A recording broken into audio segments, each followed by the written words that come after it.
Here we go, a little Friday action recapping FinalX New York. Stillwater had some stars competing during their event last Friday, don't get me wrong, but oh man, I really didn't realize how many stars were competing at FinalX New York until they all started walking out. I mean, we saw Dike, Marulis, Taylor, Burrows, Hildebrandt, and so many more just keep walking out, and it felt like you were at the red carpet in New York City. Plus, this event was partnered with Beat the Streets, so I hope they raised a lot of money for that foundation. However, before I dive too far into this event and all the stars that competed in it, along with some huge upsets and honestly some of the biggest bomb throws I have ever seen in any style. Hey everyone, my name is Tanner and welcome to TrueTan Wrestling. I recapped this Stillwater event in the beginning of the week, so go check that out if you haven't already. Plus, if you enjoy all this content, we would love for you to subscribe to the channel, along with hitting that like button on this video. Plus, if you have your own thoughts on FinalX New York or heck FinalX Stillwater, feel free to send a comment in the comment section below. Now that is enough hyping this event up from me. Let's dive into the amazing FinalX New York event and the series that made this event so great.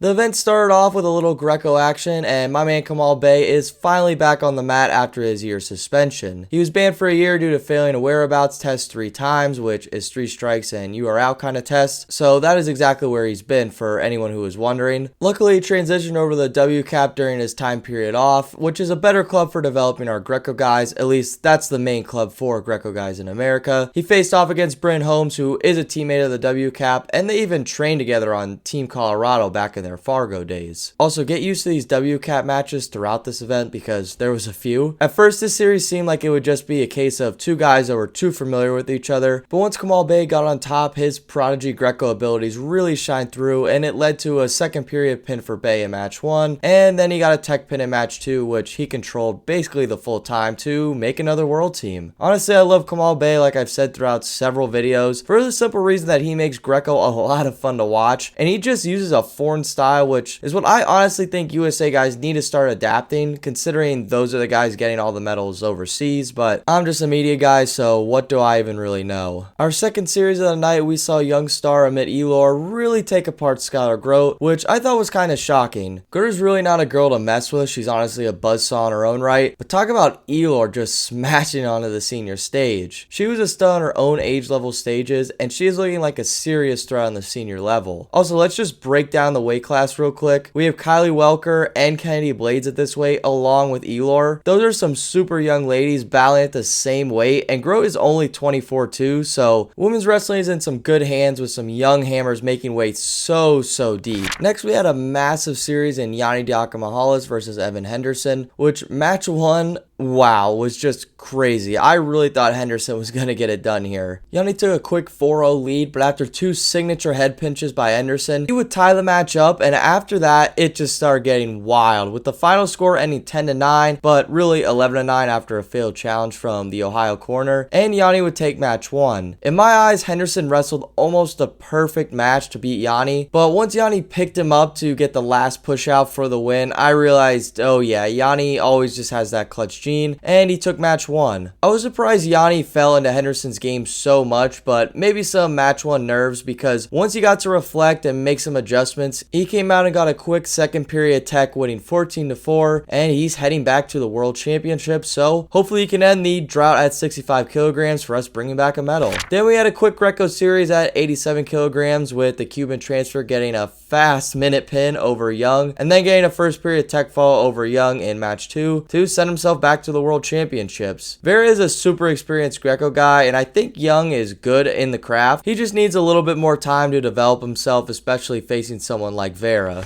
Then we reached our first best of 3 to go the distance, and we are getting the second best one of the night. First here was Ziegler versus Gwizdowski, and wow, what a story for Hayden Ziegler, right? Gwiz won a super controlled match 1 5-0 and really showed his size against Ziegler, who has made this event at 92 kilograms though. But then Ziegler would be down 3-0 in match 2 late, but would get a late takedown and then a push out with a caution of 1 to win match 2 4-3, which was quite the upset on its own, and I really don't think many people saw that coming after the first match ended. Also, I don't know if anyone remembers, but I think in my trials video, I said that he had a clutch gene because he would score late once again, scoring 5 points in a row in match 3 for Zomer to beat a several-time world medalist and make his first senior world team. And just, holy cow, man, Hayden Zomer just showed up. Zomer said in his press conference he trains with Gable Steveson every day, and I guess it shows when you train with the best, you'll slowly become the best. Awesome for Zomer for taking the risk, bumping up and challenging the big boys, winning 2 matches late after being down 0-1. Just super impressive. Bout 6 was a Greco series between returning Olympian Sancho versus Alton Nutter, and holy cow, what a crazy match, to be honest. These two put up some serious points and put on a show in match 1. I really thought Nutter was going to get the upset here over Sancho, but Sancho would show his veteran ability to win 10-9. And then he would really control match 2 to win 5-2 to make another team, and hopefully he can bring back a medal like he said in the press conference. Now I know everyone doesn't really like Greco, but it has its moments, and match 1 was full of those moments. To be honest, I really thought that match 1 was going to steal the show. The only problem was for all the challenges. Alright, I really don't rant much on this channel. I'm normally a pretty positive guy, but I have one mini complaint, but I really don't know how to fix it, so that's why I've been holding it in so much. In Greco, they're trying so hard to make the rules like correct throw and stuff like that, which is built in to put more points on the board. And honestly, I think correct throws are sort of biased. I mean, think about it. If you throw someone and they do not expose their back, it should be no points at all. Like in folk style, if you arm spin someone onto their back, but you don't cover them for a takedown, you don't score, and it's as simple as that. I understand they're trying to put more points in Greco to make it more fan friendly. However, when you do that, especially with correct throws where it's so biased and it could go so many different ways, there was just a ton of challenges, especially in Nutter vs Sancho, which was such a great match, but the steam was totally taken out of it with all the challenges that were being thrown, basically over just subjective calls in Greco. Sadly, I don't really know how to fix this, and I'm really happy they're trying to make Greco more fun to watch, I guess, but I just don't know. I mean, there's the incentive that you'll lose a point or give a point to the opponent if you lose the challenge, but still, the challenge bricks are getting thrown all the time. Alrighty, now that that is out of the way, let's transition to a women's match I was really pumped to watch, with young up-and-comer Felicity Taylor going against experienced Dom Parish. Parish has been training at one of, if not the best RTC in the land right now at Sunkissed Kids under Mark Perry, and Taylor has been moving through the field, but at the end of the day, Parish controlled both matches, and her hit list is becoming really big, and she is looking super tough on the women's stage right now. For sure looking like she is trying to bring back a medal for Team USA.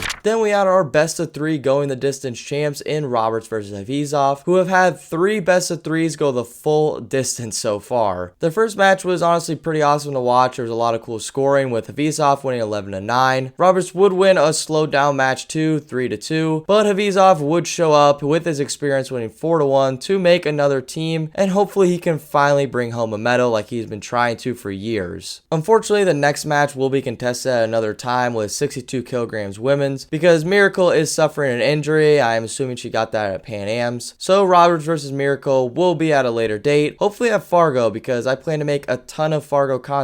So let me know if you'd be interested in Fargo previews, recaps, and you know, the works. D'Angelo Hancock was the winner at 97 kilograms, and oh my gosh, I did not see this coming, but Hancock just looks amazing. He was our only returning Greco medalist, and I mean, he looked like a straight killer on the mat out there. And he is looking like he is really getting ready to upgrade that bronze to a gold medal. And Amos is no slouch either, and he took him apart, winning 8-0 tech and then 8-2 in match 2. Everyone's favorite 50 kilogram lady Hildebrandt took the mat, going against veteran Alyssa Lampe in our next match, and oh my gosh, is she a buzzsaw. I really thought this match would be a little bit more competitive, but Hildebrandt also looked way better than the last time we've seen her. Her leg attacks looked 10 times better, her offense on top wasn't just relying on the lace, and overall she looks so sharp, which is promising for her weight cut down at 50 kilograms. She is clearly chasing that gold medal, and obviously she looks like she's ready to get it. Then we had a fan favorite match that everyone was circling in Nolf versus Dike at 74 kilograms men. Let me set the stage here. Last time these two wrestled, Dike mowed through Nolf, getting a takedown to a 5-point throw, and then quickly got some turns to send himself to the Olympic Trials finals. Since then, Nolf has been competing overseas, training with Russians, and surrounding himself with the best in America. And we could see it throughout the Open and the Trials. He's just made some huge gains this year, but how close did he get to Kyle Dike? Well, I would say dang close. Nolf would score a takedown in match 1 to take the lead, but Dike would start pouring it on and eventually win the match 4-2. Then in match 2, Nolf almost pushed it to match 3, but Dike would control center and just barely escape back to the World Championships, winning 2-1 in match 2. Nolf has clearly jumped levels, that's obvious to see, and I can for sure see this rematch happening next year and for years to come. But if you're worried about Dike for World Championships, don't be. Nolf has just gotten that much better, and Dike is still a world champ level guy easily.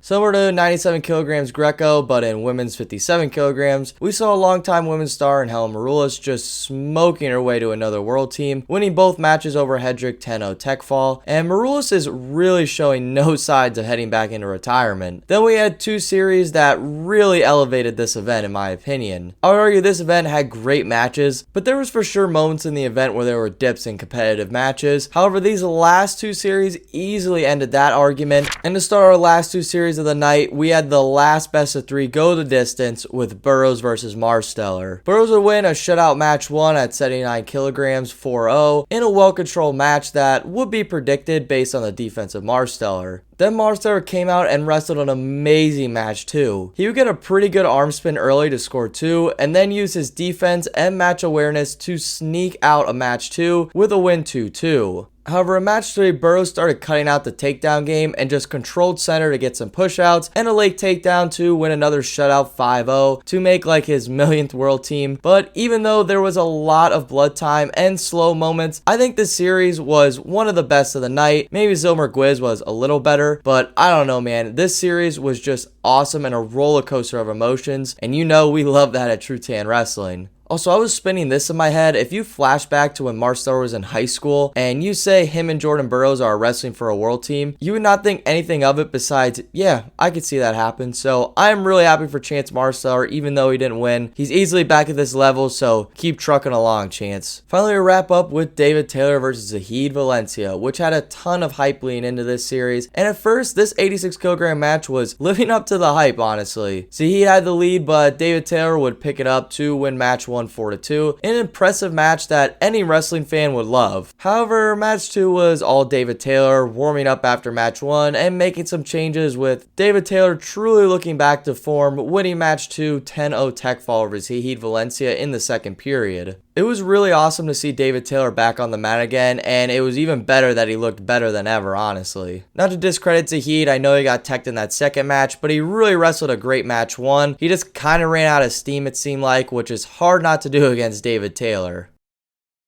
Well everyone, just like that, that is FinalX New York in the books. There wasn't as many competitive matches as Stillwater, but some of our stars going down or really being tested in their series was amazing to watch. Oddly enough, round 1 I think was better for Greco fans, and then round 2 and 3 was way more entertaining for our freestyle prospects, with some huge comebacks and upsets, which along with great wrestling, you just gotta love it. One thing I really liked about this event is that we did see all of our stars, but some of them were really pushed in their matches, like David Taylor at a point, Jordan Burrows for sure got pushed to 3 matches, so this is a good test before the World Championships for our big names in the sport. Overall though, if you have any questions on my thoughts or if I missed anything, feel free to send me a comment in the comment section below. Also, if you enjoyed this video, we would love for you to hit that like button and subscribe to the channel. Finally, during these events, I normally tweet out my thoughts, so head on over there to hit the follow button too to grow my other social medias. Now, I hope to see you all in the next one, and take care everyone.